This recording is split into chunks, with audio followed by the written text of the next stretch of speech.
ದೇವರು ಲೋಕದ ಮೇಲೆ ಎಷ್ಟೋ ಪ್ರೀತಿಯನ್ನಿಟ್ಟು ತನ್ನ ಒಬ್ಬನೇ ಮಗನನ್ನು ಕೊಟ್ಟನು. ಆತನನ್ನು ನಂಬುವ ಒಬ್ಬನಾದರೂ ನಾಶವಾಗದೆ ಎಲ್ಲರೂ ನಿತ್ಯ ಜೀವವನ್ನು ಪಡೆಯಬೇಕೆಂದು ಆತನನ್ನು ಕೊಟ್ಟನು. ದೇವರು ತನ್ನ ಮಗನ ಮುಖಾಂತರ ಲೋಕಕ್ಕೆ ರಕ್ಷಣೆಯಾಗಬೇಕೆಂದು ಆತನನ್ನು ಕಳಿಸಿಕೊಟ್ಟನೆ ಹೊರತು ತೀರ್ಪು ಮಾಡುವುದಕ್ಕಾಗಿ ಕಳುಹಿಸಲಿಲ್ಲ.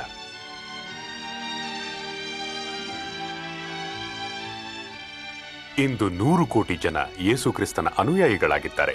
4 ಸುವಾರ್ತೆಗಳಲ್ಲಿ ಎಷ್ಟು ಸ್ವಲ್ಪ ಪ್ರಮಾಣದಲ್ಲಿ ಕ್ರೈಸ್ತ ವಿಶ್ವಾಸ ಪ್ರಾರಂಭವಾಯಿತೆಂದು ತಿಳಿಸುತ್ತದೆ. ಬೇರೆ ಸುವಾರ್ತೆಗಳು ಬೇರೆ ಸಂಗತಿಗಳನ್ನು ಇಲ್ಲವೇ ಇದೇ ಸಂಗತಿಗಳನ್ನು ಸ್ವಲ್ಪ ಬೇರೆಯಾಗಿ ತಿಳಿಸುತ್ತದೆ.